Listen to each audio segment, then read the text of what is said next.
Good morning, Savers. It's a little before 7 o'clock and oh man, smells good, kind of cloudy and hazy. Tonight we're going over to some good friends' house for dinner. Haven't seen them in ages, so very excited about that. I think one of the habits we try to do is spend a lot of time with friends, supportive, positive friends, and just makes your life better. And so horseback riding went, I thought, well, I was little.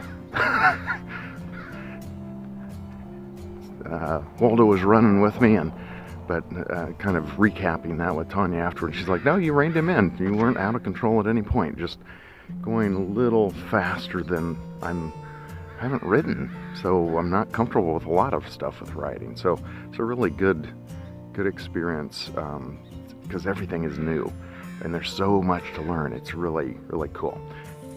Hey Eric, this is George. I was watching your lesson and I think you did really good. You know, Waldo likes to run, but he listens to you and he slowed down when you asked him to. So you did good. Don't worry about it.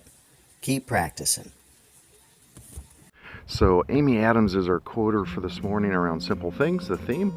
I find it's these simple things that remind you of family around the holidays.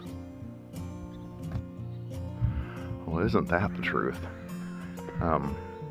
My family background is my mother's 100% Swedish, and her grandparents came over from Sweden and settled in Kansas. So growing up, we had a lot of Swedish influence and really good food. So our holiday food for Christmas was always potato sausage and pickled herring, hardtack, Bundos cheese, that's so good, and lutefisk, which is back in the day, I mean, you're essentially trying to preserve calories to make it through.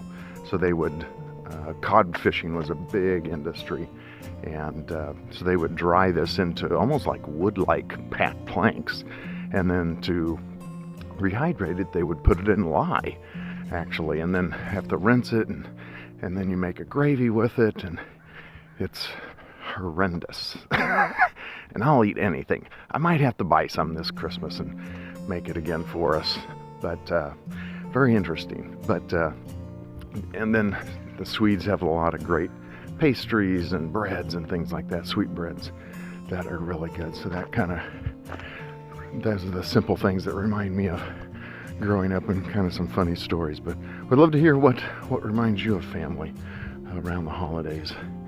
It just thinking about it brings a smile to my face and warms the heart. Love to hear your thoughts.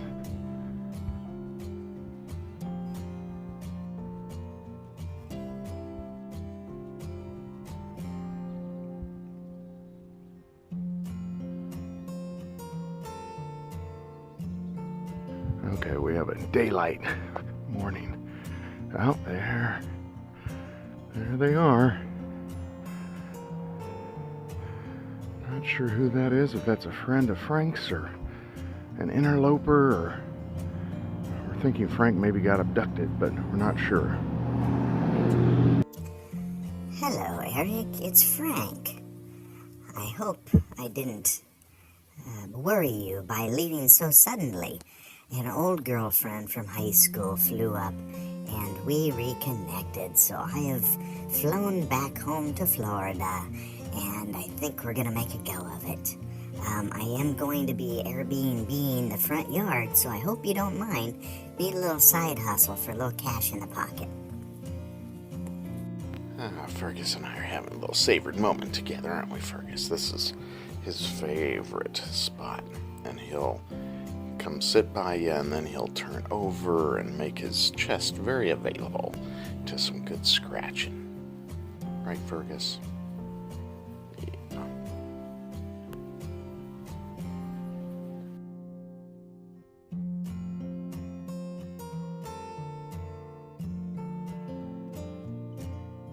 Okay, here's something I'm going to play with for dip for the Seahawks game. A little chorizo with refried beans with sauteed onions, and then Seasoned up with a little chipotle and probably a little cumin. We'll see what else we add to it, but it should take about 10 minutes. Did the sauteed the onions. I chopped those, and then once those were caramelized and browned, I added the chorizo. So 1 onion, pound of chorizo, and it may be 2 cans of refried beans. I'm not sure yet. Like I said, I've never done this one before, but thought this would be tasty. All the things that taste good, and put them all together, they should taste good.